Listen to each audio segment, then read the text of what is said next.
Hello दोस्तों, स्वागत है आपका हमारे यूट्यूब चैनल स्टडी विद एचकेएम पर। दोस्तों, आज के इस वीडियो में हम मसल्स कॉन्ट्रैक्शन से रिलेटेड महत्वपूर्ण प्रश्नों की चर्चा करेंगे। और दोस्तों, हम देखेंगे कि मानव शरीर में कितनी पेशियां होती हैं, किस प्रकार की पेशियां होती हैं, इन सभी से रिलेटेड सभी प्रश्नों की चर्चा हम इस वीडियो में करने वाले हैं। दोस्तों, प्रश्नों का लेवल सीनियर सेकेंडरी लेवल से लेकर ग्रेजुएशन लेवल तक का रहेगा। तो दोस्तों, ये जो वीडियो है ये सेकंड ग्रेड के लिए महत्वपूर्ण है। और दोस्तों, पेशीय संकुचन से जितने भी महत्वपूर्ण प्रश्न थे मैं आपके लिए एक ही वीडियो में लेके आया हूँ। इसीलिए वीडियो को अंत तक देखना ताकि आपके कोई भी पॉइंट मिस ना हो सके। तो फ्रेंड्स, अभी तक आपने इस चैनल को सब्सक्राइब नहीं किया हो तो इस चैनल को सब्सक्राइब कर लो और बेल आइकन को प्रेस कर लो ताकि हमारी नई वीडियो का नोटिफिकेशन आपको मिल सके। तो फ्रेंड्स, बिना वक्त गंवाए स्टार्ट करते हैं वीडियो को। चलो देखते हैं। पहला प्रश्न है, कार्य की दृष्टि से हृदय पेशियां किसके समान होती हैं? तो दोस्तों, कार्य की दृष्टि से हृदय पेशियां जो हैं ये अरेखित पेशियों के समान होती हैं।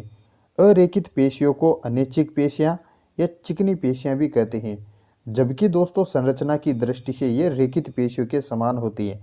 तो मैं एक बार और रिपीट कर रहा हूँ। कार्य की दृष्टि से तो अरेखित पेशियों के समान और संरचना की दृष्टि से रेखित पेशियों के समान होती हैं। तो यहाँ पर हमारा सही उत्तर हो गया ऑप्शन 1। ठीक है, नेक्स्ट क्वेश्चन है, पेशीय संकुचन के समय क्या होता है? ठीक है दोस्तों, जब भी मसल्स कॉन्ट्रैक्शन होता है तो दोस्तों आप जब मसल्स की संरचना पढ़ोगे तो आप उसमें देखोगे कि जो पतले तंतु होते हैं उनको एक्टिन तंतु कहते हैं और जो मोटे तंतु होते हैं उनको मायोसिन तंतु कहते हैं। जब आप स्लाइडिंग थ्योरी पढ़ोगे यानी कि विसर्पी सिद्धांत पढ़ोगे तो आप उसमें देखोगे कि एक्टिन तंतु जो होते हैं ये मायोसिन तंतुओं के ऊपर विसर्पित होते हैं यानी कि स्लाइड करते हैं। तो यहाँ पर हमारा उत्तर हो गया ऑप्शन 3, एक्टिन तंतु मायोसिन तंतुओं के ऊपर विसर्पित होते हैं। दोस्तों, इसके बारे में कुछ आइडिया मैं आपको दे देता हूँ। दोस्तों, ये देखिए दोस्तों, ये है जेड लाइन। कौन सी लाइन? जेड लाइन है। ठीक है, ये तो है जेड लाइन। और ये हैं पतले तंतु जिनको हम एक्टिन फिलामेंट बोलते हैं और इनके बीच बीच में दोस्तों मायोसिन फिलामेंट पाए जाते हैं। ठीक है, तो मायोसिन फिलामेंट जो होते हैं ये तो स्थायी होते हैं, ये यानी कि अपनी पोजीशन चेंज नहीं करते। लेकिन दोस्तों एक्टिन तंतु जो है ये मायोसिन तंतुओं के ऊपर इधर उधर सरकते हैं यानी कि स्लाइड करते हैं, जिसके कारण मसल्स कॉन्ट्रैक्शन होता है। और दोस्तों, आगे के कुछ प्रश्नों में मैं आपको इनको अच्छी तरह समझाऊंगा कि मसल्स कॉन्ट्रैक्शन किस प्रकार से होता है, किन चीज़ों की आवश्यकता होती है, किस प्रकार के आयनों की आवश्यकता होती है, सभी को मैं आपको एक एक पॉइंट समझाऊंगा। तो फ्रेंड्स, आपकी यहाँ पर समझ में आ गया होगा कि जो एक्टिन तंतु हैं ये मायोसिन तंतु के ऊपर विसर्पित होते हैं। तो यहाँ पर हमारा सही उत्तर क्या हो गया? ऑप्शन 3। हृदय पेशियों में माइटोकॉन्ड्रिया। तो दोस्तों, आपको पता होगा कि हृदय पेशियां पूरी जिंदगी काम करती रहती हैं यानी कि ब्लड को पंप करती रहती हैं, जिसके लिए अगर मान लो हृदय पेशियां काम करना बंद कर दे तो व्यक्ति की मृत्यु हो जाए। अतः हृदय पेशियों को पूरे जीवन भर काम करना होता है, वो भी बिना रुके। ठीक है, बिना रुके बिना थके। इसीलिए इसको श्वसन की अधिक आवश्यकता होती है। और देखिए, श्वसन की अधिक आवश्यकता के लिए माइटोकॉन्ड्रिया की भी संख्या अधिक होती है। तो दोस्तों, यहाँ पर हमारा सही उत्तर हो गया अन्य पेशीय तंतुओं की तुलना में माइटोकॉन्ड्रिया की संख्या क्या होती है? अधिक होती है। तो यहाँ पर हमारा उत्तर हो गया ऑप्शन नंबर 1। देखिए दोस्तों, आगे राइगर मार्टिस क्या है? राइगर मार्टिस क्या है?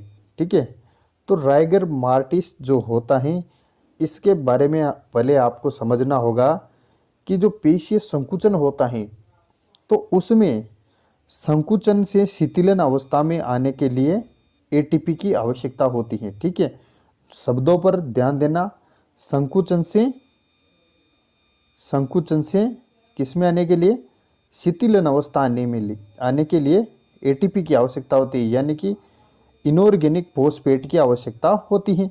लेकिन जब दोस्तों व्यक्ति की मृत्यु हो जाती है तो जो पेशियों का संकुचन है उसमें एटीपी यानी कि 1 फास्फेट अवेलेबल नहीं रहेगा।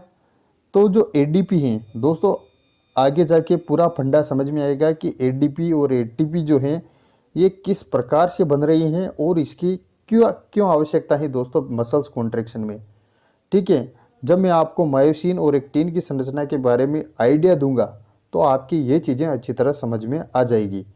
तो दोस्तों जो अब देखिए, संकुचन से शीतलन में जाना है तो एटीपी की आवश्यकता होती है। तो एटीपी तो बनी नहीं रही, मृत्यु के बाद कहाँ से एटीपी बनेगी। तो इसीलिए मसल्स जो होती हैं वो संकुचित अवस्था में ही रह जाती है। तो व्यक्ति यानी कि परमानेंटली संकुचन हो जाता है, ठीक है, कड़क हो जाता है, एक अकड़ जाता है आदमी, ठीक है। तो मृत्यु के पश्चात पेशियों का संकुचन ही क्या कहलाता है, राइगर मार्टिस कहलाता है। ठीक है दोस्तों, ये जो टर्म दे रखी है राइगर मार्टिस, ये आपको अच्छी तरह से ध्यान रखनी है, क्योंकि कई बार परीक्षा में एज इट इज पूछ ली जाती है। तो ताकि आप कोई गलती ना कर पाओ, इसीलिए आपको ये प्रश्न ध्यान से रखना होगा कि राइगर मार्टिस होता क्या है, मृत्यु के पश्चात पेशियों की संकुचन अवस्था, ठीक है, यानी कि व्यक्ति अकड़ जाता है। नेक्स्ट क्वेश्चन है, अरेखित पेशियां कहलाती हैं। दोस्तों अरेखित पेशियां क्या कहलाती हैं, अरेखित पेशियां जो हैं दोस्तों विसरल, चिकनी और अनिच्छिक। दोस्तों विसरल का मतलब है कि जो अंतरांग होते हैं, जैसे कि आमाशय, आंत वगैरह, जितने भी अंदर के अंग होते हैं उनको विसरल अंग कहते हैं। और इस प्रकार के अंगों में दोस्तों अरेखित पेशियां पाई जाती हैं। और दोस्तों अरेखित पेशियों को चिकनी पेशियां भी कहते हैं। और दोस्तों इन पर अपनी इच्छा का नियंत्रण नहीं होता, जिसके कारण इनको अनिच्छिक पेशियां भी कहते हैं। तो यहाँ पर हमारा सही उत्तर हो गया ऑप्शन नंबर 4, उपरोक्त सभी। नेक्स्ट क्वेश्चन को देखते हैं दोस्तों, पेशी तंतुओं की संकुचन की इकाई हैं। तो दोस्तों पेशी तंतु के संकुचन की इकाई क्या है, सार्कोमियर, ठीक है। पेशी तंतु की संकुचन की इकाई क्या है, सार्कोमियर। दोस्तों जब आप मसल्स फाइब्रिल की जब संरचना पढ़ोगे तो आप ये मैंने बताया था दोस्तों मसल्स कॉन्ट्रैक्शन में, तो यहाँ तो हो गए मायोसिन तंतु, और ये जो पतले दिख रहे हैं ये है दोस्तों एक्टिन तंतु। तो ये है जेड लाइन, ठीक है। तो दो जेड लाइन के बीच का जो एरिया होता है उसको बोलते हैं दोस्तों सार्कोमियर। और जो मसल्स कॉन्ट्रैक्शन यानी कि पेशीय संकुचन की जो इकाई है वो किसको माना जाता है, सार्कोमियर को ही माना जाता है। दोस्तों आगे जाके इसको मैं आपको अच्छी तरह से समझा दूंगा, ठीक है। चलो अभी तो इनको देखते हैं। पेशी का एपीमाइसियम बना होता है। एपीमाइसियम दोस्तों जो सबसे बाहरी स्तर होता है पेशियों का उसको बोलते हैं एपीमाइसियम। और एपीमाइसियम के अंदर जो बंडल होते हैं उन बंडल में पाए जाते हैं दोस्तों पेशी तंतु। इन पेशी तंतुओं को मिलाकर क्या कहते हैं दोस्तों, पेशिकुलाई कहते हैं। और पेशिकुलाई का जो स्तर होता है, आवरण होता है, उसे कहते हैं दोस्तों पेरीमाइसियम। और दोस्तों ये पेरीमाइसियम यानी कि बंडल के अंदर जो ये तंतु होते हैं, इन तंतुओं के चारों ओर भी एक आवरण होता है, उसे कहते हैं दोस्तों एंडोमाइसियम। तो दोस्तों पेशी का जो एपीमाइसियम यानी कि जो सबसे बाहरी स्तर है उसको क्या कर वो जो होता है वो बना होता है श्वेत तंतुमय संयोजी ऊतक। पेशी का एपीमाइसियम किसका बना होता है, श्वेत तंतुमय संयोजी ऊतक। तो यहाँ पर हमारा सही उत्तर हो गया ऑप्शन नंबर 1। नेक्स्ट क्वेश्चन है, निम्न में पेशी का गमनशील भाग है। तो दोस्तों पेशी का जो गमनशील भाग है वह है इंजर्सन। क्या है, इंजर्सन। नेक्स्ट है दोस्तों, सर्वाधिक बड़ी पेशी है। तो दोस्तों सर्वाधिक बड़ी पेशी जो है यह है ग्लूटियस मैक्सिमस। इसको कुल्हा पेशी के नाम से भी जाना जाता है। किस नाम से, कुल्हा पेशी के नाम से भी जाना जाता है। और दोस्तों सार्टोरियस जो है, सार्टोरियस पेशी जो है ये सबसे लंबी पेशी है, सबसे लंबी पेशी है सार्टोरियस, ठीक है। सार्टोरियस मसल्स जो हैं ये सबसे लंबी पेशी हैं। और ग्लूटियस मैक्सिमस जो है ये सबसे बड़ी पेशी हैं। तो यहाँ पर हमारा सही उत्तर हो गया ऑप्शन नंबर 1। नेक्स्ट क्वेश्चन है, पेपिलरी पेशी पाई जाती हैं। तो दोस्तों पेपिलरी पेशी कहाँ पाई जाती हैं, हृदय में। सबसे कम समय का संकुचन होता है। तो दोस्तों सबसे कम समय का संकुचन कहाँ पर, किस कौन सी पेशियों में होता है, आंखों की पलकों की पेशियों में, ठीक है। या फिर आंखों की पलकों का जो समय का संकुचन है वो सबसे कम होता है, ठीक है।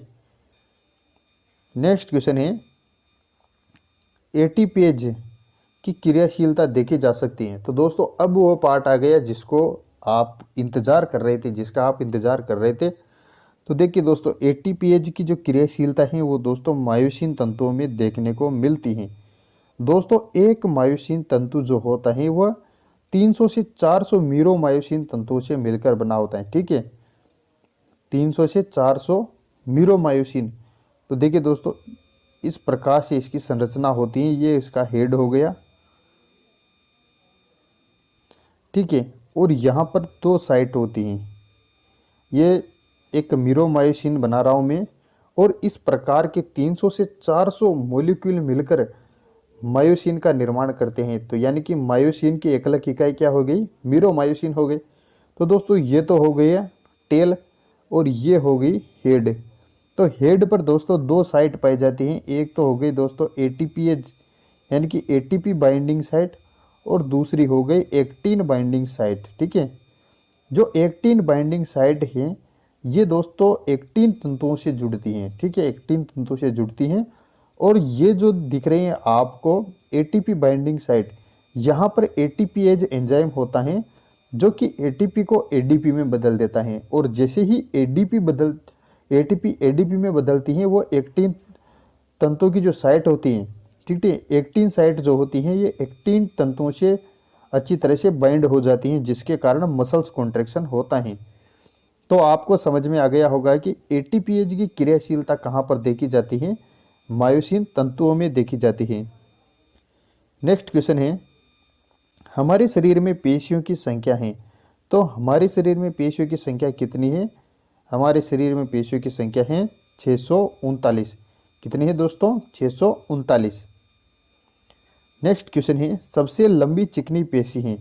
सबसे लंबी चिकनी पेशी कौन सी है? तो जब भी दोस्तों गर्भाशय में जो गर्भ धारण की अवस्था होती है, तो उस टाइम पर जो गर्भाशय की पेशी है वो सबसे लंबी चिकनी पेशी होती है। ठीक है दोस्तों, यहाँ पर जो हमारा सही उत्तर है वो ऑप्शन 3 हो गया। नेक्स्ट क्वेश्चन है, सर्वाधिक मजबूत पेशियां होती हैं। तो दोस्तों ये मत समझ लेना कि जांघ की पेशियां यानी कि जो फीमर अस्थि होती है वो तो सबसे मजबूत अस्थि होती है, हड्डी होती है, लेकिन दोस्तों वहाँ की पेशियां सबसे मजबूत पेशियां नहीं होती हैं। सबसे मजबूत पेशियां कौन सी होती हैं? जबड़े की पेशियां। ठीक है दोस्तों, ध्यान रखना, सबसे मजबूत पेशियां कौन सी होती हैं? जबड़े की पेशियां। नेक्स्ट क्वेश्चन है, आयरिस तथा सीलेरी काय की पेशियां उत्पन्न होती हैं। दोस्तों बहुत ही इंपॉर्टेंट क्वेश्चन है। आयरिस और सीलेरी काय की जो पेशियां हैं इनकी उत्पत्ति यानी कि ओरिजिन किससे होता है? तो दोस्तों नॉर्मली अगर हम देखें तो पेशियों की जो ओरिजिन है यानी कि उत्पत्ति है वो किससे होती है? मीजोडर्म से होती है। लेकिन दोस्तों अपवाद स्वरूप आयरिस और सीलेरी काय, इसके अलावा दोस्तों जो श्वेत ग्रंथियों की एपिथेलियल कोशिकाएं जो होती हैं इनकी उत्पत्ति किससे होती है दोस्तों? एक्टोडर्म से होती हैं। ये अपवाद आपको ध्यान रखना है दोस्तों, क्योंकि आपको भी पता होगा कि परीक्षाओं में अपवाद को ही ज़्यादा पूछा जाता है। तो जो आयरिस और सीलेरी काय की जो पेशियां उत्पन्न होती हैं ये होती है दोस्तों एक्टोडर्म से। और इनके अलावा जितनी भी पेशियां हैं दोस्तों ये सभी की सभी मेसोडर्म से उत्पन्न होती हैं। ठीक है, नेक्स्ट क्वेश्चन है, हृदय पेशी तंतु होते हैं। तो दोस्तों हृदय पेशी तंतु जो होते हैं ये अनैच्छिक होते हैं, ये भी सही है। न थकने वाली, ये भी सही है। रेखित, तो दोस्तों कार्य के आधार पर हमने पहले ही प्रश्न में बात की थी कि कार्य के आधार पर ये अनैच्छिक होती हैं या फिर अरेखित होती हैं, लेकिन संरचना के आधार पर ये रेखित होती हैं। तो यहाँ पर हमारा सही उत्तर हो गया उपरोक्त सभी। नेक्स्ट क्वेश्चन है, बेली है। तो दोस्तों बेली क्या है? बेली है पेशी का मध्य भाग। ठीक है दोस्तों, ये क्वेश्चन आपको एज इट इज ध्यान रखना है इसी रूप में।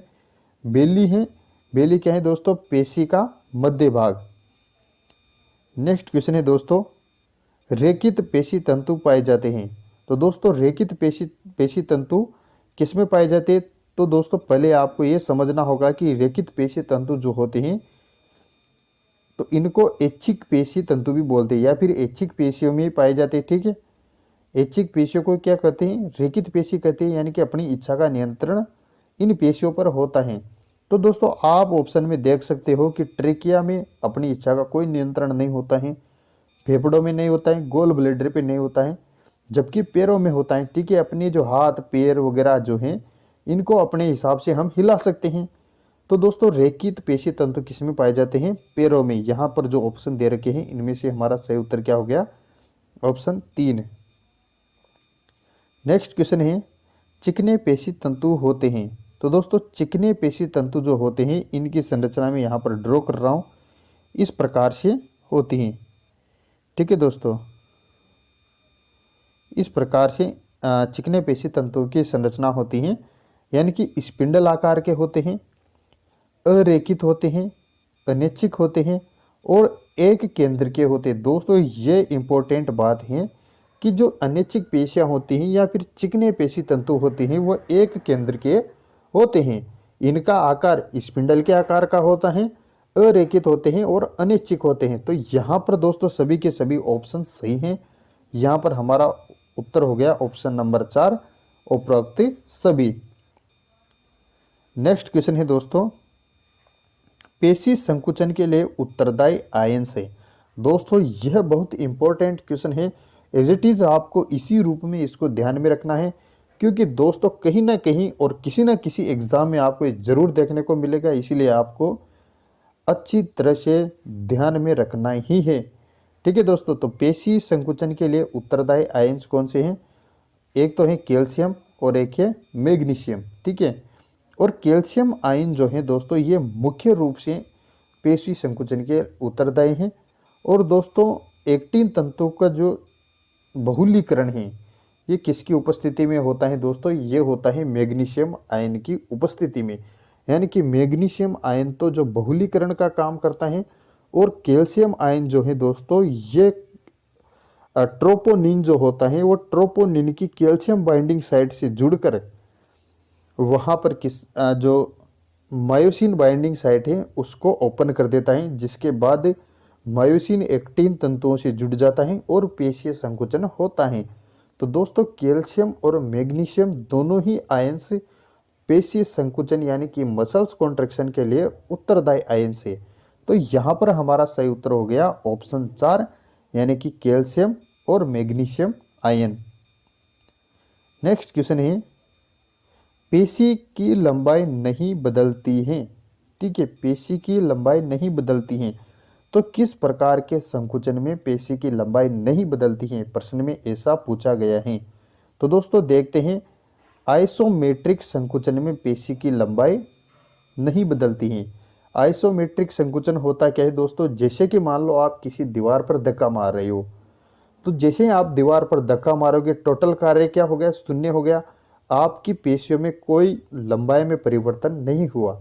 लेकिन दोस्तों आप जैसे चल फिर रहे हो तो पेशियों की लंबाई में परिवर्तन होगा। तो इस प्रकार का जो परिवर्तन है उसको बोलते हैं आइसोटोनिक संकुचन। तो आप यहाँ पर लिख सकते हो घूमना फिरना किसके अंतर्गत आता है? आइसोटोनिक संकुचन के अंतर्गत।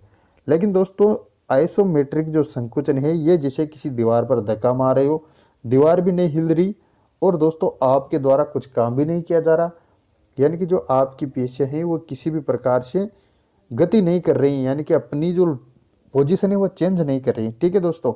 तो यहाँ पर पेशी की लंबाई किस में नहीं बदलती है? आइसोमेट्रिक संकुचन में नहीं बदलती है। नेक्स्ट क्वेश्चन है दोस्तों, कशेरुकियों में फोस्फोजन है। दोस्तों फोस्फोजन का मतलब क्या होता है? जो कि इनऑर्गेनिक फोस्फेट प्रोवाइड करे। तो दोस्तों कशेरुकियों में इनऑर्गेनिक फोस्फेट यानी कि जो मसल्स कॉन्ट्रैक्शन होता है तो उस टाइम पर एडीपी को एटीपी में बदलने के लिए, ठीक है, एडीपी को एटीपी में बदलने के लिए किसकी आवश्यकता होती है? इनऑर्गेनिक फोस्फेट की आवश्यकता होती है। और दोस्तों ये फोस्फेट कौन देता है? फोस्फोक्रिएटिन देता है।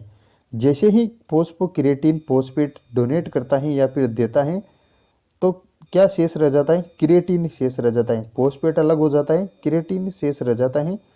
और दोस्तों ये फोस्फेट जाकर एडीपी से जुड़ जाता है, जिसके परिणाम स्वरूप एटीपी का निर्माण होता है। और जैसे ही एटीपी का निर्माण होता है एक्टिन तंतुओं से मायोसिन तंतु अलग हो जाते हैं और मसल्स जो होती है ये शिथिलन अवस्था में आ जाती हैं। तो दोस्तों यहाँ पर फोस्फोजन का कार्य कौन करेगा? फोस्फोक्रिएटिन, ठीक है दोस्तों, फोस्फोक्रिएटिन करेगा। इसीलिए आपको ये प्रश्न अच्छी तरह से ध्यान रखना है दोस्तों, वेरी वेरी वेरी इंपॉर्टेंट प्रश्न है। और दोस्तों कई बार ये आरपीएससी के एग्जाम से में पूछा गया प्रश्न है और नीट लेवल में भी ये पूछा गया है, नीट एग्जाम में ये प्रश्न पूछा गया है। तो दोस्तों फोस्फोजन है, कौन सा है, फोस्फोक्रिएटिन, ठीक है। नेक्स्ट क्वेश्चन है, मानव तथा सशक में सबसे छोटी पेशी है। तो दोस्तों मानव तथा सशक में जो सबसे छोटी हड्डी कौन सी है, स्टेपिज। उसी के आधार पर आप याद रख सकते हो कि सबसे छोटी पेशी कौन सी होगी, स्टेपीडियस, ठीक है। नेक्स्ट क्वेश्चन है, जब समलिमिनल उद्दीपन दिया जाता है तब क्या होता है। तो दोस्तों तब क्या होता है, पेशी संकुचित नहीं होती है, ठीक है। जब सबलिमिनल उद्दीपन दिया जाता है तो पेशी संकुचित नहीं होती हैं। नेक्स्ट क्वेश्चन है, और इसी के विपरीत दे दिया गया है दोस्तों, जब सुप्रालिमिनल उद्दीपन दिया जाता है, जब सुप्रालिमिनल उद्दीपन दिया जाता है तब क्या होता है दोस्तों, तो पेशी थ्रेशहोल्ड उद्दीपन के समान ही संकुचित होती हैं। किसके समान होती हैं दोस्तों, थ्रेशहोल्ड उद्दीपन के समान ही संकुचित होती हैं। नेक्स्ट क्वेश्चन है, निम्नलिखित में से किस एक स्थान विशेष में पाई जाने वाली पेशियों का सही वर्णन दिया गया है। तो दोस्तों देखते हैं कि सही वर्णन किसका दिया गया है। ऊपरी भुजा वाली पेशी में तर्क रूपी आकृति के चिकने पेशी रेशे होते हैं। तो दोस्तों जैसे ही भुजा का नाम आया तो भुजा में कौन सी होती हैं, रेखित होती हैं। तो दोस्तों यहाँ पर चिकनी थोड़ी होगी, चिकनी पेशियों को तो अरेखित पेशियां कहते हैं, तो यहाँ पर ये गलत हो गया। नेक्स्ट क्वेश्चन है दोस्तों, नेक्स्ट ऑप्शन है शायद, हृदय के भीतर की पेशियां अनैच्छिक होती हैं एवं अरेखित चिकनी पेशियां होती हैं। तो यहाँ तक तो सही था दोस्तों, हृदय के भीतर की पेशियां अनैच्छिक होती हैं, लेकिन दोस्तों ये अरेखित नहीं होती हैं, ये क्या होती हैं दोस्तों, रेखित होती हैं, ठीक है, रेखित पेशियां होती हैं। तो दोस्तों ये भी गलत हो गया, पहला हो गया, दूसरा हो गया गलत। अंतड़ी के भीतर की पेशियां रेखित एवं अनैच्छिक होती हैं। दोस्तों रेखित पेशियां नहीं होती है, आंतड़ी जो होती है विसरल अंग है और विसरल अंग में केवल अनैच्छिक पेशियां होती हैं, रेखित यानी कि ऐच्छिक पेशियां नहीं होती हैं। तो दोस्तों ये भी गलत हो गया। नेक्स्ट ऑप्शन है, जांग के भीतर की पेशियां रेखित एवं ऐच्छिक होती हैं। तो दोस्तों बिल्कुल सही बात, जांग की जो पेशियां होती हैं ये रेखित होती हैं एवं ऐच्छिक होती हैं। तो यहाँ पर हमारा सही उत्तर हो गया ऑप्शन नंबर 4। नेक्स्ट क्वेश्चन है, निम्नलिखित में से किस एक जोड़े में एक देहभाग और उसे गति प्रदान करने वाली पेशी ऊतक के बारे में सही मिलाया गया है। दोस्तों देखते हैं, आइरिस या इसको क्या कहते हैं हिंदी में, परितारिका। तो ये दोस्तों अनैच्छिक चिकनी पेशियां इसमें होती है। हृदय भित्ति में दोस्तों अनैच्छिक होती है, तो है ये तो सही है, लेकिन अरेखित नहीं होती हैं दोस्तों, अरेखित नहीं होती हैं, रेखित होती हैं। तो दोस्तों ये तो गलत है। नेक्स्ट क्वेश्चन है, ऊपरी बाइसेप्स की, यानी नेक्स्ट ऑप्शन है ऊपरी बाहु की बाइसेप्स चिकनी पेशी। दोस्तों बाइसेप्स जो होती हैं ये इनमें रेखित पेशियां पाई जाती हैं, चिकनी पेशियां नहीं पाई जाती। तो ये भी गलत, ये भी गलत। उदर भित्ति चिकनी पेशी, तो दोस्तों ये भी गलत। यहाँ पर हमारा सही उत्तर हो गया आइरिस यानी कि परितारिका, इसमें अनैच्छिक चिकनी पेशियां होती हैं। नेक्स्ट क्वेश्चन है, यहाँ पर तो हमारा सही उत्तर हो गया ऑप्शन नंबर 1।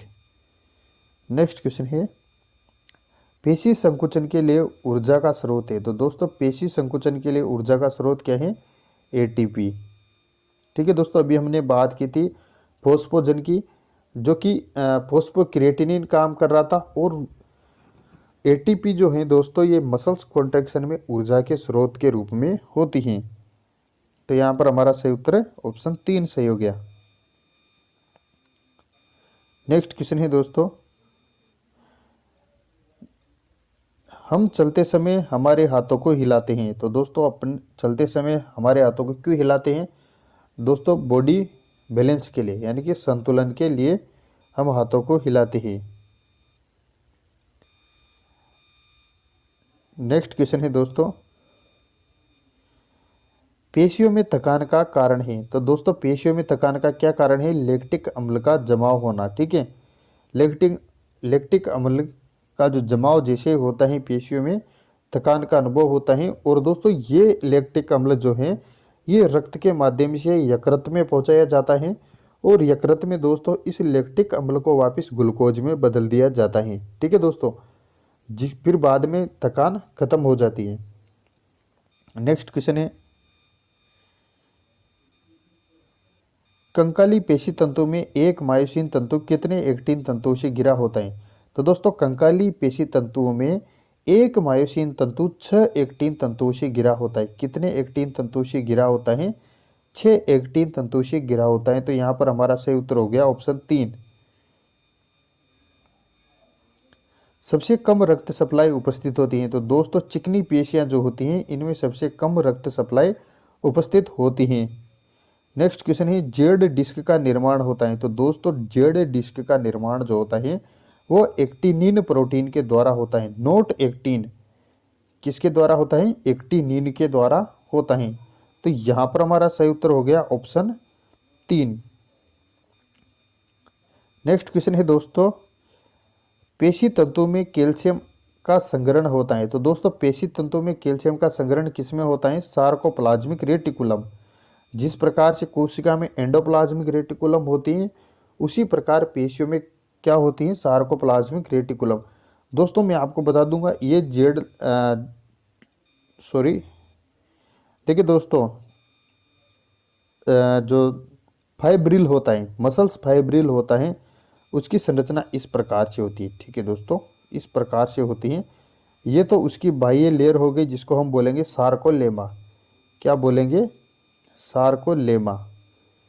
और दोस्तों ये इसका निचला स्तर हो गया। और दोस्तों ये सार्कोलेमा कुछ जगह अंतर्वलित रूप में होती है। किस रूप में? अंतर्वलित रूप में होती है।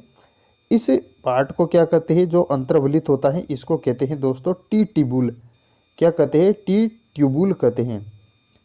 और दो टी ट्यूबुल के बीच दोस्तों सार्कोप्लाज्मिक रेटिकुलम पाई जाती हैं।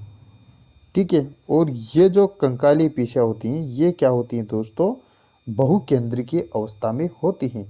और दो टी ट्यूबुल के बीच दोस्तों क्या पाई जाती है? सार्कोप्लाज्मिक रेटिकुलम पाई जाती है जो कि कैल्शियम आयन का भंडार होती है। क्या होती है दोस्तों? कैल्शियम आयन का भंडार होती है। और दोस्तों यहाँ पर ये देखिए दोस्तों, इस प्रकार से न्यूरॉन होता है, मोटर न्यूरॉन हम उसको बोलते हैं। तो जैसे ही इस न्यूरॉन में कोई संदेश वाहक आता है तो यहाँ पर एसिटाइल कोलिन के रूप में यहाँ से एसिटाइल कोलिन स्रावित होता है। और ये दोस्तों ये जो एसिटाइल कोलिन स्रावित होता है ये सार्कोलेमा पर उपस्थित एसिटाइल कोलिन रिसेप्टर, सार्कोलेमा पर क्या उपस्थित होते हैं? एसिटाइल कोलिन रिसेप्टर उपस्थित होते हैं जो कि इस एसिटाइल कोलिन को ग्रहण करके टी ट्यूबुल के माध्यम से सार्कोप्लाज्मिक रेटिकुलम तक पहुंचा देते हैं।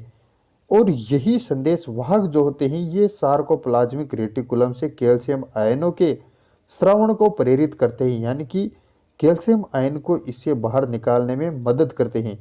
और जैसे ही कैल्शियम आयन बाहर निकालेगा अपना काम स्टार्ट कर देता है, जिसके परिणाम स्वरूप अंततः मसल्स कॉन्ट्रैक्शन होता है। और जब मैं आपको ये लेसन पढ़ाऊंगा तब मैं आपको बताऊंगा कि मसल्स कॉन्ट्रैक्शन की पूरी क्रियाविधि होती क्या है। तो दोस्तों आप यहाँ पर अच्छी तरह से ध्यान रखना कि जो पेशीय तंतु में कैल्शियम का जो संग्रहण है वो किस में होता है? सार्कोप्लाज्मिक रेटिकुलम में। नेक्स्ट क्वेश्चन है, हृदय पेशियां होती हैं? तो दोस्तों हृदय पेशियां जो होती हैं ये मैं आपको बता देता हूं। संरचना की दृष्टि से तो दोस्तों ये रेखित होती हैं, कार्य की दृष्टि से अरेखित होती हैं। तो ठीक है दोस्तों, ये आपको ध्यान रखना है। तो रेखित ऐच्छिक, रेखित तो होती हैं लेकिन ऐच्छिक नहीं होती हैं। अरेखित होती हैं, ऐच्छिक। तो दोस्तों अरेखित भी नहीं होती हैं और ऐच्छिक भी नहीं होती हैं। यहाँ पर अरेखित अनैच्छिक दोस्तों ये भी गलत है। रेखित होती हैं, अनैच्छिक भी होती हैं। ठीक है, तो यहाँ पर हमारा सही उत्तर हो गया ऑप्शन 2, यानी कि संरचना की दृष्टि से तो रेखित होगी और कार्य की दृष्टि से अनैच्छिक हो गई, यानी कि अपनी इच्छा का नियंत्रण इन पर नहीं होता है। तो यहाँ पर हमारा सही उत्तर हो गया ऑप्शन 2। ठीक है दोस्तों, नेक्स्ट क्वेश्चन देखते हैं। विश्राम अवस्था में मोटे तंतु का केंद्रीय भाग जो पतले तंतुओं द्वारा अति व्यापित नहीं होता है क्या कहलाता है? दोस्तों लैंग्वेज आपके समझ में नहीं आ रही होगी देखिए दोस्तों ये जेड लाइन है। अब इस प्रकार से यहाँ पर ये मोटे तंतु हो गए और ये जो पतला वाले जो तंतु हैं इनको एक्टिन तंतु बोलते हैं और इनको मायोसिन तंतु बोलते हैं। ठीक है, अब ये पूछ रहा है कि मोटे तंतु का केंद्रीय भाग दोस्तों ए वाला पार्ट, ठीक है, ये वाला पार्ट जो कि पतले तंतु आप देख सकते हो कि जी यहाँ पर एक्टिन तंतु हैं वो इसको नहीं ढक पा रहे हैं, तो इस पार्ट को बोलते हैं दोस्तों एच जोन। क्या बोलते हैं? एच जोन, यानी कि मायोसिन तंतुओं का वह भाग जो कि एक्टिन तंतुओं के द्वारा ढका हुआ नहीं होता है उसको बोलते हैं दोस्तों एच जोन। जब मसल्स कॉन्ट्रैक्शन होता है तो एच जोन का जो एरिया है यानी कि साइज है वो छोटी बड़ी होती रहती है। तो यहाँ पर दोस्तों सही उत्तर क्या हो गया? एच जोन, यानी कि विश्राम अवस्था में मोटे तंतु का केंद्रीय भाग जो पतले तंतुओं द्वारा अतिव्यापित नहीं होता है क्या कहलाता है? एच जोन कहलाता है। नेक्स्ट क्वेश्चन है सीलियरी गति पाई जाती है। दोस्तों पक्षमापीय गति किसमें पाई जाती है? एक तो अंडवाहिनी में पाई जाती है और एक ट्रेकिया में पाई जाती है। ठीक है दोस्तों, युग्मकों का जो गमन होता है अंडवाहिनी में वह सीलियरी गति के द्वारा ही होता है। और दोस्तों ट्रेकिया में जैसे अपन दिन भर में श्वास लेते हैं तो धूल के कण, मिट्टी के कण हमारी नासापथ में जाकर जम जाते हैं। तो दोस्तों पक्षमापीय गति के द्वारा म्यूकस यानी कि श्लेष्मा के साथ उनको वापस बाहर निकालने का काम सीलियरी गति के द्वारा ही होता है। किसमें? ट्रेकिया में। तो यहां पर हमारा सही उत्तर हो गया ऑप्शन 3। नेक्स्ट क्वेश्चन है अमीबीय गति पाई जाती है। तो दोस्तों अमीबीय गति अभी हमने देखा था, ये वापस क्वेश्चन रिपीट हो गया ट्रेकिया और अंडवाहिनी में। नेक्स्ट क्वेश्चन है पेशीय संकुचन के दौरान क्या होता है? तो दोस्तों बात वही है, पतले तंतु मोटे तंतुओं पर सरकते हैं यानी कि विसर्पित होते हैं यानी कि स्लाइडिंग करते हैं। ठीक है दोस्तों, किसी भी प्रकार से प्रश्न आपके सामने आ सकता है लेकिन उसका बेसिक सेम रहेगा। तो पतले तंतु क्या है दोस्तों? एक्टिन तंतु। मोटे तंतु क्या है? मायोसिन तंतु, यानी कि एक्टिन तंतु मायोसिन तंतुओं के ऊपर सरकते हैं। तो यहाँ पर ऑप्शन नंबर 1 सही हो गया। नेक्स्ट क्वेश्चन है कौन से बिंदु कंकाली पेशी के संबंध में सही हैं? तो दोस्तों देखते हैं इनकी क्रियाएं तंत्रिका तंत्र के ऐच्छिक नियंत्रण में होती हैं यदि विसरल अंगों के भीतर की भित्ति में स्थित होते हैं। यह प्राथमिक रूप से गमन की क्रिया एवं शारीरिक मुद्रा बदलने में सहायक होते हैं। इनमें धारियां दिखाई देती हैं। तो दोस्तों कंकाली पेशियों की अगर बात की गई है तो इनके संबंध में देखना है कि सही क्या होता है। तो दोस्तों पहला जो ऑप्शन दे रखा है इनकी क्रियाएं तंत्रिका तंत्र के ऐच्छिक नियंत्रण में होती हैं, तो बिल्कुल सही बात है। कंकाली पेशियां जो होती हैं ये तंत्रिका तंत्र के ऐच्छिक नियंत्रण में होती हैं। दूसरा है दोस्तों विसरल अंग में भीतरी भित्ति में, तो दोस्तों यहाँ पर तो चिकनी पेशियां पाई जाती है, रेखित पेशियां नहीं पाई जाती।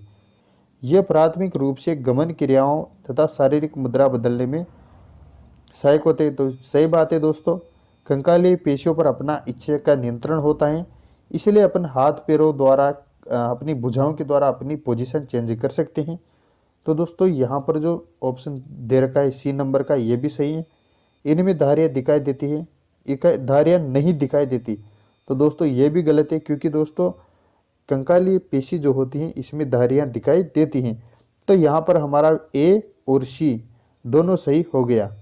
तो दोस्तों हम देखते हैं कि option number A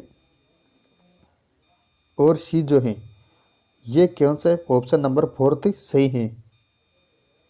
next question है कौन सा लक्षण श्वेत पेशी तंतुओं से संबंधित नहीं है?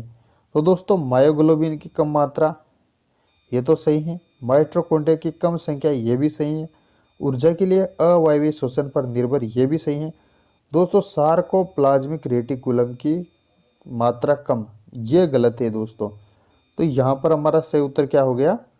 Option number 3। विसरल पेशियों के बारे में कौन से बिंदु सही हैं? तो दोस्तों देखते हैं विसरल पेशियां यानी कि जो अनैच्छिक पेशियां होती हैं जो कि आंतरिक अंगों में पाई जाती हैं उनके बारे में कौन सा बिंदु सही है? तो देखते हैं दोस्तों यह पेशियां शरीर के खोखले विसरल अंगों की भीतरी भित्ति में स्थित होते हैं। तो दोस्तों ये तो सही है क्योंकि दोस्तों ये जो आंतरिक अंग होते हैं खोखले इनकी भित्ति में पाई जाती हैं कौन सी? चिकनी पेशियां या विसरल पेशियां। इनमें कोई भी धारियां या रेखाएं नहीं होती हैं, तो ये भी सही है। इनकी क्रियाएं तंत्रिका तंत्र के ऐच्छिक नियंत्रण में नहीं होती हैं। तो दोस्तों ये भी सही है। तो दोस्तों यहाँ पर सभी के सभी ऑप्शन सही है, यानी कि ऑप्शन नंबर 4 उपरोक्त सभी। देखिए दोस्तों यहाँ पर कुछ डिजीज दिए गए हैं और उनके लक्षण दिए गए हैं, तो ये हमको मिलान करना है, ठीक है। तो दोस्तों टीटेनी रोग जो होता है, तो टीटेनी रोग में दोस्तों क्या होता है, टीटेनी रोग में पेशियों में तीव्र ऐंठन आ जाते हैं। ओस्टियोपोरोसिस में क्या होता है, इसमें होता है दोस्तों अस्थियों के द्रव्यमान में कमी आती है। पेशीय अपहास्यता, तो इसमें पेशियाँ घट जाती है, यानी कि कंकालीय पेशियों का कर्मिक हासित होना। अर्थराइटिस क्या होता है दोस्तों, अर्थराइटिस होता है संधियों में यानी जॉइंट्स में सूजन आना, जोड़ में सूजन आना। और नेक्स्ट लास्ट है दोस्तों माइस्थेनिया ग्रेविस जो है दोस्तों स्व प्रतिरक्षी रोग है, ठीक है दोस्तों। तो ये मैंने मिलान कर दिया और ये दोस्तों ऑप्शन नंबर 3 में भी दिखाए गए हैं, जिस आप वीडियो को पॉज करके इसको अच्छी तरह से देख सकते हो। नेक्स्ट क्वेश्चन है कौन सी पेशियों में कार्यात्मक बहुकेंद्र की अवस्था पाई जाती है। तो दोस्तों अनैच्छिक पेशियों में एक केंद्र की अवस्था पाई जाती है और ऐच्छिक पेशियों में बहुकेंद्र की अवस्था पाई जाती है। इसीलिए आपको अच्छी तरह से ध्यान रखना है। ऐच्छिक पेशियों को ही कंकालीय पेशियां भी कहते हैं, इनको रेखित पेशियां भी कहते हैं, ठीक है दोस्तों। तो यहाँ पर हमारा सही उत्तर हो गया ऐच्छिक पेशी। नेक्स्ट क्वेश्चन है आई बैंड के केंद्र में उपस्थित प्रत्यास्थ रेखा जो इसे द्विविभाजित करती है क्या कहलाती है। तो दोस्तों इनको कहते हैं जेड रेखा। ये किस प्रकार से होती है ये भी मैं आपको बता देता हूँ। जैसे ये जेड रेखा है, ठीक है दोस्तों, और इस प्रकार से एक्टिन तंतु होते हैं और इनके बीच में होते हैं दोस्तों मायोसिन तंतु, ठीक है दोस्तों। तो ये तो हो गया ए बैंड तंतु, यानी कि जिसमें मायोसिन फिलामेंट प्रेजेंट होता है। और दोस्तों जिसमें मायोसिन फिलामेंट नहीं होता है, तो ये आधा पार्ट तो इसका दूसरे सार्कोमेयर का आएगा और आधा दूसरे सार्कोमेयर का आएगा। तो ये जो एक्टिन तंतु हुए इनको बोलते हैं दोस्तों आई बैंड, ठीक है दोस्तों, आई बैंड कहते हैं। तो देखिए दोस्तों यहाँ पर आप अच्छी तरह से देख सकते हो कि आई बैंड जो है ये जेड लाइन, ये जो दोस्तों ये दिख रही है इनको जेड लाइन बोलते हैं। जेड लाइन के द्वारा दो भागों में विभाजित होती है। हम कह सकते हैं दोस्तों एक सार्कोमियर में एक तो पूरा ए बैंड हो गया, दो आधे आधे आई बैंड मिलकर किसका निर्माण करते हैं, एक सार्कोमियर का निर्माण करते हैं। आधा आई बैंड इधर से, आधा आई बैंड इधर से और एक ए बैंड, ठीक है। दो आधे आई बैंड और एक ए बैंड मिलकर किसका निर्माण करता है, पूरे सार्कोमियर का निर्माण करता है। लेकिन दोस्तों प्रश्न में पूछा गया है, प्रश्न के हिसाब से हम उत्तर दे रहे हैं। आई बैंड में केंद्र में उपस्थित प्रत्यास्थ रेखा जो इसे द्विविभाजित करती है कौन सी है दोस्तों, जेड रेखा। कौन सी है, जेड रेखा। क्वेश्चन नंबर 13 है प्रेरक न्यूरॉन पेशी तंतुओं के साथ जुड़कर सम्मिलित रूप से नियमित करते हैं। तो ये क्या करते हैं दोस्तों, मोटर यूनिट बनाते हैं, ठीक है, मोटर यूनिट बनाते हैं। पेशी संकुचन की क्रियात्मक इकाई है। तो दोस्तों पेशी संकुचन की क्रियात्मक इकाई क्या है, सार्कोमियर। नेक्स्ट क्वेश्चन है मांसपेशी के शीतलन के दौरान होने वाली घटनाओं का सही क्रम है। तो दोस्तों मांसपेशी के शीतलन के दौरान सबसे पहले क्या होता है, कैल्शियम आयन जो होता है सार्कोप्लाज्मिक रेटिकुलम में वापस चला जाता है। उसके बाद एक्टिन निष्क्रिय हो जाता है और बाद में क्रॉस ब्रिज टूट जाता है, जिसके कारण पेशी शीतलन अवस्था में आ जाती है, यानी कि एक्टिन तंतु मायोसिन से अलग हो जाते हैं। तो सबसे पहले होता है कैल्शियम का एसआर में वापस जाना, यानी कि सेकंड, फिर एक्टिन का निष्क्रिय होना फर्स्ट और क्रॉस ब्रिज का टूटना थर्ड। तो दोस्तों आप ऑप्शन नंबर 2 में देख सकते हो सेकंड, फर्स्ट और थर्ड क्रमिक रूप से दे रखे हैं। नेक्स्ट क्वेश्चन है मायोसिन शीर्ष में उपस्थित होते हैं। तो दोस्तों मायोसिन शीर्ष में क्या क्या उपस्थित होते हैं, एक तो होता है दोस्तों एटीपीएज एंजाइम उपस्थित होता है, एटीपी के बंधन स्थान होता है, एक्टिन के लिए सक्रिय स्थान होता है। दोस्तों मैंने बताया था कि जो मायोसिन का हेड है उसमें एक तो होती है दोस्तों एटीपी बाइंडिंग साइट और एक होती है दोस्तों एक्टिन बाइंडिंग साइट। ये जो एटीपी बाइंडिंग साइट है उस पर एटीपीएज एंजाइम होता है जो कि एटीपी को एडीपी में तोड़ देता है। जिसके बाद ये एक्टिन साइट जो होती हैं ये एक्टिन के साथ जुड़ जाती हैं। ठीक है दोस्तों, ये एक्टिन साइट, ये आप अच्छी तरह से जब इसकी संरचना पढ़ोगे, अभी तो जहाँ तक मेरा मानना है ये आपको अच्छी तरह से समझ में नहीं आ रहा होगा, लेकिन जैसे आप इस लेसन को अच्छी तरह से पढ़ोगे एनसीईआरटी से या फिर कहीं और से, नहीं तो थोड़े दिनों बाद मैं ही इसकी क्लास ले रहा हूँ दोस्तों, जिसमें आपको अच्छी तरह से एक एक पॉइंट समझा दूंगा। तो दोस्तों आप इस चैनल को सब्सक्राइब कर सकते हो, ताकि जैसे ही मैं नई वीडियो बनाऊँ इसका जो नोटिफिकेशन है आपको मिल जाए। तो दोस्तों यहाँ पर आप देख सकते हो कि एक्टिन बाइंडिंग साइट और एटीपी बाइंडिंग साइट दोस्तों किस पर होती है, मायोसिन के शीर्ष पर होती हैं। तो यहाँ पर सभी के सभी जो दे रखे हैं ये किस पर उपस्थित है, मायोसिन के शीर्ष पर उपस्थित होते हैं। तो हमारा ऑप्शन उपरोक्त सभी सही हो गया। नेक्स्ट क्वेश्चन है दोस्तों, लाल पेशी तंतु के लिए कौन सा कथन सही नहीं है। ठीक है दोस्तों, तो मायोग्लोबिन अधिक मात्रा में पाया जाता है, ये तो सही है। माइटोकॉन्ड्रिया की संख्या अधिक होती है, ये भी सही है। सार्कोप्लाज्मिक रेटिकुलम अधिक विशिष्ट होती है, तो दोस्तों ये गलत है। यहाँ यही पूछा गया है दोस्तों कि कौन सा सही नहीं है। अनुक्रिया धीमी और लंबे काल के लिए होती है, तो दोस्तों ये भी सही है। तो हमारा जो ऑप्शन नंबर 3 है ये गलत है और यहाँ पर गलत ही पूछा गया है। क्वेश्चन नंबर 5 है दोस्तों, ये एनसीईआरटी पर आधारित प्रश्न आ रहे थे। तो पिछली जो मैंने प्रश्न बताए थे 30-40 प्रश्नों का सेट बताया था अभी अभी, तो दोस्तों वह था दोस्तों ग्रेजुएशन लेवल का, स्टैंडर्ड लेवल का था, जो कि नीट वगैरह में पूछा गए प्रश्न थे। ये जो दोबारा चालू हुआ है ये दोस्तों एनसीईआरटी पर आधारित प्रश्न थे। ठीक है दोस्तों, प्रेरक तंत्रिका और पेशी रेशों में सार्कोलेमा की संधि को क्या कहते हैं। तो दोस्तों क्या कहते हैं इनको, तंत्रिका पेशीय संगम और प्रेरक अन्य पट्टिका। ठीक है, मोटर प्लेट। ठीक है दोस्तों, तो तंत्रिका पेशीय संगम और प्रेरक अन्य पट्टिका कहते हैं। तो ऑप्शन नंबर 4 जिसमें 1 और 2 दोनों दे रखे हैं। ठीक है, नेक्स्ट क्वेश्चन है, कौन सा लक्षण हृदय पेशियों से संबंधित नहीं है। तो दोस्तों हृदय पेशियां रेखित होती है, असाकित होती है, ये गलत दे रखा है दोस्तों। अनिच्छिक होती है, सही बात है। इंटरकेलेटेड डिस्क होती है, यानी कि जी देखिए हृदय पेशियों की संरचना साकित प्रकार से होती है। इस प्रकार से इनमें जो डिस्क पाए जाते हैं जिनको इंटरकेलेटेड डिस्क कहते हैं, और इन पर धारियाँ होती हैं जिसके कारण इनको रेखित पेशियां भी कहते हैं। अब यहाँ दोस्तों दे रखा है असाकित होती है, तो दोस्तों ये गलत है, क्योंकि हृदय पेशियां जो होती हैं ये साकित पेशियां होती हैं।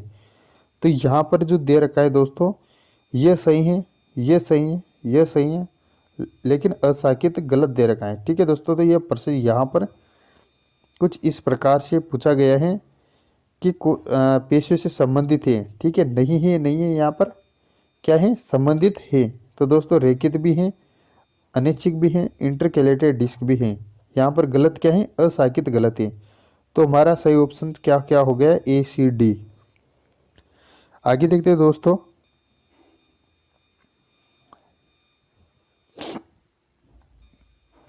रेखित पेशियां प्रथमतः शामिल हैं। एक तो हो गई प्रचलन की क्रिया में, शरीर की भंगिमा यानी बॉडी पोस्चर में परिवर्तन में, आहार नाल में भोजन का परिवहन, तो ये भी गलत है।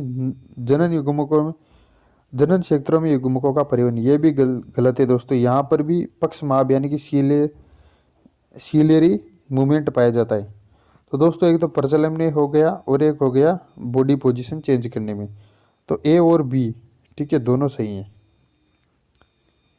नेक्स्ट क्वेश्चन है दोस्तों, वयस्क मनुष्य के संपूर्ण वजन में कितना प्रतिशत मांसपेशियों का योगदान होता है। ठीक है दोस्तों, मानव शरीर में पूरी बॉडी का जो कितना प्रतिशत मांसपेशियों का योगदान होता है, पूरे भार में कितना होता है दोस्तों, 40 से 50% का। नेक्स्ट क्वेश्चन है दोस्तों, पैरामीशियम की कोशिका ग्रसनी यानी कि साइटोफेरिंक्स में भोजन का गतिमान किस प्रकार से होता है। तो दोस्तों पैरामीशियम की कोशिका ग्रसनी जो होती है उसमें भोजन का जो गतिमान होता है वो किस प्रकार का होता है, पक्षमापी गति होती है। ठीक है, पक्षमापी गति के द्वारा ही भोजन अंदर जाता है। नेक्स्ट क्वेश्चन है, निम्न में से कौन सा लक्षण प्रचलन की क्रिया से संबंधित नहीं है। तो दोस्तों प्रचलन की क्रिया यानी कि एक स्थान से दूसरे स्थान पर जाने के लिए, ठीक है, तो सभी प्रचलन गतियां हैं, ये तो सही है। सभी गतियां प्रचलन नहीं है, ये भी सही है, क्योंकि दोस्तों जितनी भी गतियां होती है वो सारी की सारी प्रचलन थोड़ी होती हैं। और प्रचलन क्या होता है, जब आप पाठ पढ़ोगे, लेसन पढ़ोगे तो आपको अच्छी तरह समझ में आ जाएगा। प्रचलन की विधि जंतु के आवास के अनुसार बदली जाती है। प्रचलन भक्षक शत्रुओं से बच निकलने का साधन है। तो दोस्तों ये भी सही है, ये भी सही है, ये भी सही है। तो दोस्तों देखते हैं आगे। और प्रचलन विधि जंतु आवास के अनुसार बदल जाती हैं, तो ये भी सही है। तो दोस्तों यहाँ पर ए बी सी डी चारों के चारों ऑप्शन सही है, तो हमारा ऑप्शन नंबर 4 सही हो गया। नेक्स्ट क्वेश्चन है, ए बैंड मध्य में मोटे तंतु आपस में एक पतली झिल्ली के द्वारा जुड़े होते हैं, जिन्हें कहते हैं। दोस्तों ये जेड रेखा, ये एक्टिन फिलामेंट, बीच बीच में मायोसिन फिलामेंट मोटे तंतु। तो दोस्तों ये मोटे तंतु एक झिल्ली के द्वारा, प्रत्यस्थ झिल्ली के द्वारा जुड़े होते हैं, जिसे क्या कहते हैं दोस्तों, एम लाइन कहते हैं। क्या कहते हैं दोस्तों, एम लाइन कहते हैं। नेक्स्ट क्वेश्चन है, पेशी तंतु में पट्टीदार संरचनाएं, पेशी तंतु में पट्टीदार संरचनाएं निम्न में से विशेष वितरण व्यवस्था के कारण दिखाई पड़ती हैं। तो दोस्तों पट्टीदार संरचनाएं जो होती हैं ये पेशीय तंतुओं में, यानी कि माइक्रोफाइब्रिल फाइब्रिल जो होते हैं उनमें एक्टिन तथा मायोसिन की वजह से ही ये पट्टीदार संरचनाएं हमको दिखाई देती हैं। जिस जगह हल्के तंतु होते हैं यानी कि एक्टिन तंतु होते हैं तो वहाँ हल्की पट्टी दिखाई देती है, और जहाँ पर मायोसिन तंतु होते हैं वहाँ पर डार्क पट्टी यानी कि डार्क प्लेट दिखाई देती है। तो दोस्तों यहाँ पर हमारा सही उत्तर हो गया एक्टिन और मायोसिन। तो दोनों ऑप्शन किस में दे रखे हैं, नंबर 4 में, 1 और 2 दोनों। ठीक है दोस्तों, आगे देखते हैं। एक तंत्रिकीय संवेदना तंत्रिका पेशी संगम पर पहुंचकर एक न्यूरोट्रांसमीटर मुक्त करता है जो निम्न है। तो दोस्तों पेशियों के संकुचन में न्यूरोट्रांसमीटर के रूप में कौन काम करता है दोस्तों, एसिटाइल कोलिन करता है। और एसिटाइल कोलिन को ग्रहण करने के लिए सार्कोलेमा पर एसिटाइल कोलिन रिसेप्टर भी पाए जाते हैं, जो कि टी ट्यूबुल के माध्यम से इसे संदेश को कहाँ पहुंचा देते हैं, सार्कोप्लाज्मिक रेटिकुलम में।